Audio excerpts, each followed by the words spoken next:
ना ये तर्ज मेरी, ना ये रंग, ना ये रंग मेरा, इरशाद अहिलम या फी नज़ीरुका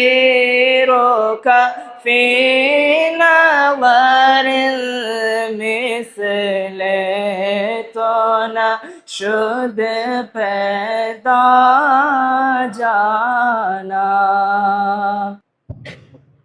अस्सलाम वालेकुम रहमतुल्लाह। अल्हम्दुलिल्लाह, बहुत खुशी में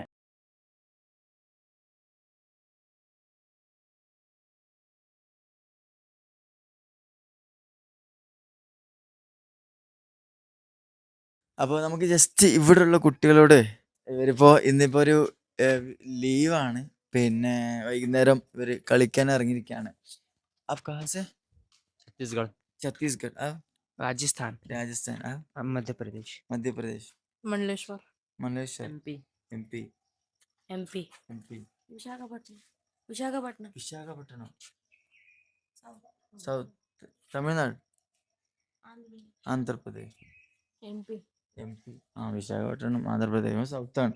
അപ്പോൾ സൗത്തിൽ നിന്നുള്ള കുട്ടികളും എന്തുണ്ട് ഇവിടെ ഉണ്ട് എന്നുള്ളത് ത്വയ്ബ എന്ത് ചെയ്യുന്നു, നോർത്തിലെ മറ്റു സ്ഥാപനങ്ങളിൽ നിന്ന് വ്യത്യസ്തമാക്കുന്നുണ്ട്. അതുപോലെ എനിക്ക് ഇവിടുത്തെ ഏറ്റവും ഇഷ്ടപ്പെട്ട നിക്കാലോ അതുപോലെ എനിക്ക് വേറെ ഇവിടുത്തെ ഏറ്റവും ഇഷ്ടപ്പെട്ട ഒരു കാര്യമാണ് ഇവിടുത്തെ പഠനത്തിൻ്റെ സിസ്റ്റങ്ങൾ. കേരളത്തിൻ്റെ, അതാണ് ഞാൻ അവിടെ നിന്ന് തുടങ്ങിയത്. കേരളത്തിൻ്റെ സെയിം മോഡൽ ഇപ്പോൾ നിങ്ങൾക്ക് ഈ ഒന്നാം തരസ് കണ്ടാൽ മനസ്സിലാവും. ആ ഒരു ചടഞ്ഞിരുന്ന് പള്ളിയിലിരുന്നുള്ള ഒരു ഓത്തുപള്ളി സിസ്റ്റം, ഇതൊക്കെ ത്വയ്ബയുടെ ഒരു പ്രത്യേകത തന്നെയായിട്ട് നമുക്ക് എടുത്തു പറയേണ്ടതാണ്. അതുപോലെ ഇവിടുത്തെ ക്ലീനിങ്, ഇൻഡോറിൻ്റെ, അതായത് കേരള ഇൻഡോറും കൂടെ ഒരുമിച്ച് പ്രവർത്തിക്കുന്ന ഒരു സിസ്റ്റം എന്ന് തന്നെ പറയാം. ഇവിടുത്തെ ക്ലീനിങ് ഇപ്പോൾ നമ്മൾ ഏകദേശം ഒരു 3-4 ദിവസത്തിന് മുകളിലായി, 1 വീക്കായി ഏകദേശം ഇവിടെ ത്വയ്ബയിൽ. അതിൻ്റെ ഇടയിൽ നിങ്ങൾ കണ്ടിരുന്നല്ലോ, നമ്മുടെ വണ്ടിയുടെ കിട്ടിയിട്ട് നമുക്ക് ഇവിടെ ആയിരുന്നു അക്കോമഡേറ്റ് ചെയ്യാനുള്ള എല്ലാ സൗകര്യവും ഇവിടുത്തെ മാനേജ്മെൻറ്റ് ഉസ്താദുമാർ ഒരുക്കി തന്നിട്ടുള്ളത്. അപ്പോൾ ഇവിടുത്തെ ക്ലീനിങ് ഒക്കെ എടുത്ത് പറയേണ്ട, ഒരു ദിവസം 2 പ്രാവശ്യം ഇവിടുത്തെ ക്ലീനിങ് സ്റ്റാഫ് വരികയും അത് വൃത്തിയാക്കുകയും ചെയ്യുന്ന ആ കാഴ്ചയൊക്കെ കാണുമ്പോൾ നമ്മുടെ കേരളത്തിലെ പല സ്കൂളുകളെക്കുറിച്ചും സംവിധാനങ്ങളെക്കുറിച്ചൊക്കെ നമുക്ക് എന്താ പറയുക, ഒരു ഉള്ളിലൊരു ഇതുണ്ടല്ലോ, ഒരു ഇൻസൾട്ട് അങ്ങനെയൊക്കെ പറയാം, അങ്ങനെയൊക്കെ ഒരു തോന്നലുണ്ടായിട്ടുണ്ട്. അപ്പോൾ അങ്ങനെയുള്ള ഒരുപാട് പോസിറ്റീവുകൾ, നെഗറ്റീവുകൾ പറയാൻ മാത്രം ഒന്നുമില്ലാത്ത ഒരു നല്ലൊരു വിദ്യാഭ്യാസ സമുച്ചയമാണ് ത്വയ്ബ.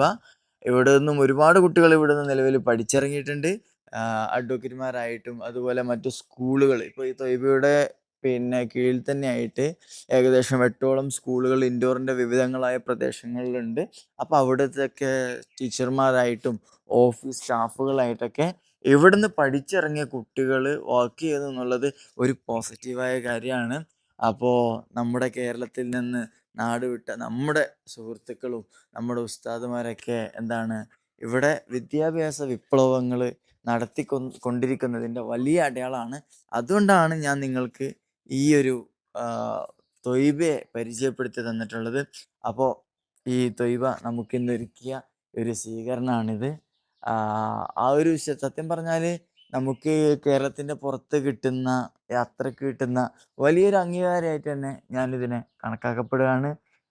കാരണം നമ്മൾ സത്യം പറഞ്ഞാൽ കേരളം വിട്ടാൽ പല പ്രതിസന്ധികളും അഭിമുഖീകരിക്കുമെന്ന് വിചാരിച്ചതാണ്, അങ്ങനെ കരുതിയതാണ്.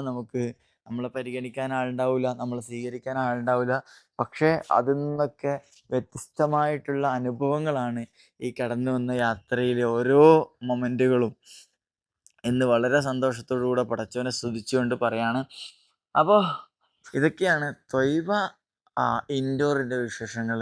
നമുക്ക് ഇനിയും വരണം, ഇവിടെ അനുഭവിക്കാനുണ്ട്. തീർച്ചയായിട്ടും ഇൻഡോറിലെത്തുന്ന നിങ്ങൾ ഓരോരുത്തരും ഈ സ്ഥാപനം ഒന്ന് വിസിറ്റ് ചെയ്യുകയും നിങ്ങളുടെയൊക്കെ മനസ്സിൽ ഈ സ്ഥാപനം ഉണ്ടാവുകയും ഇവരെയൊക്കെ പ്രാർത്ഥനയിൽ ഉണ്ടാവുകയും ചെയ്യണമെന്ന് ആത്മാർത്ഥമായിട്ട് ഓർമ്മപ്പെടുത്തിക്കൊണ്ട് ഈ വീഡിയോ ഇവിടെ വെച്ച് വൈൻഡപ്പ് ചെയ്യണം.